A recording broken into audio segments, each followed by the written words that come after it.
अस्तरंग अंचल दीपांचल भाव परिचित तालदारे नियारा होली उत्सव पालन करा जायछि। एही अंचल को यातायातर एकमात्र माध्यम होछि नदीपथ।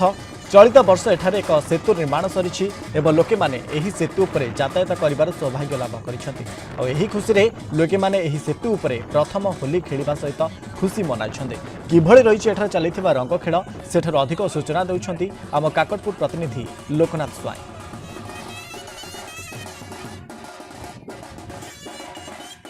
रंगर पर्व होली यही होली पर्व को सहर ठारू ग्राम पर्यंत समस्ते भिन्न भिन्न ढंगरे पालन करछंती। किंतु यही होली रंग को नहीं आज आमे आपण मानु गोटे चित्र देखाइबा पई चाहूचु। होली तो वर्ष वर्ष धरी लोक माने पालन करछंती, किंतु अस्तरंग अंचल दीपांचल भाव परिचित तालदा ग्रामवासी माने आज यही ब्रिज ऊपर प्रथम थर होली मनाउछंती। ए कथा आपण को आश्चर्य लगुले भी या पछर रहस्य मु आपण मानक पई कहबी। जो भली भाबरे एई तालदा दीपांचल अंचलटी संपूर्ण भाबरे गोटे दीपांचल थिला। चारि पार्श्वरे देवी नदी घेरी होई रहितबा बेले एठको गमनागमन एकमात्र साधन रहितला डंगा। लोक मानकर दीर्घ वर्षर स्वप्न रहितला जे एई नदी ऊपर गोटे ब्रिज हबो। एई ब्रिज माध्यम रे सेमाने सुविधार यातायात करें। दीर्घ वर्ष पर सही स्वप्न आज पूरण होती। तालदा दीपांचल अंचल अधिवासी माने ए वर्षर बा चलित वर्ष प्रथम होली खेलुंट ब्रिज उपर। तेणु आम सहित बहुत गुड़े तालदा ग्रामवासी रही आम अंचल मुरबी बा समाजसेवी रही प्रताप बाबू रही सहित सीधासल कथा। ये ब्रिज को नहीं किभली भाव में ग्रामवासी माने खुशी होती। ब्रिज उपर प्रथम होली रंग पालन करने पछर रहस्य कौन रही कौन आज्ञा कहे? आमर ये तालदा पंचायत तरफ गोटे खुशी माहौल सृष्टि होती ब्रिज पाई। दीर्घ दिन प्रतीक्षा पर सेतु जेहेतु कम्प्लीट होती समस्त मन में गोटे उत्कंठा जागृत होती जे आमर ये सेतु को केमिति देखा केमिति परिचालना करवा सेतु समस्ते खुशी अच्छा।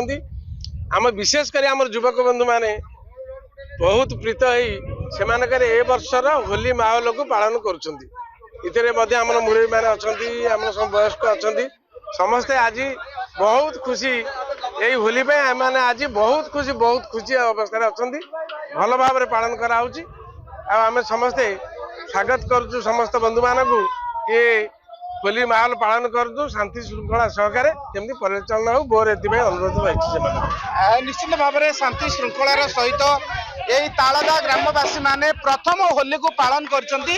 यही तालदा ग्रामर जड़े युवक रही सहित कथा है कौन आज्ञा कहे? अनेक जगह तो होली पालन करा जाउची, किंतु आज आपणकर होलीर गोटे स्वतंत्रता रही।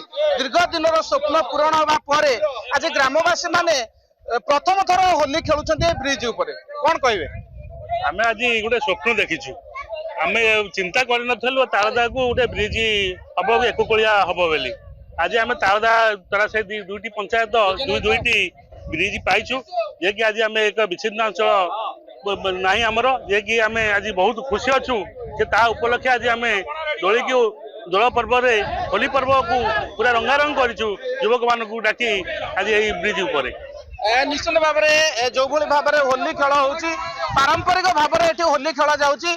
आपण मैंने देखुवे ग्रामवासी माने पणा प्रस्तुत करछंती एवं यही रास्ता दे जाउथिबा बाटोई मानक डाकिक अटकई पणा पियाउछंती मिठा बंटन करा जाउची। आज्ञा देखो ये ब्रिज टा कंप्लीट हाँपी हमारा मूल जो ब्रिज टा करा जाइतला 13 वर्ष लागिला।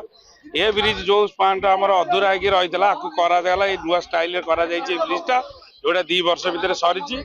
आमर युवक मान गोटे आशा था आम ब्रिज जब कम्प्लीट हम आम आम गाँव को संजोग करूँ आम किसी माहौल खुशी कर जेहेतु संजोग हो जाए से खुशी आम होलीटा 2 गुणित आम भी हो जाऊँ।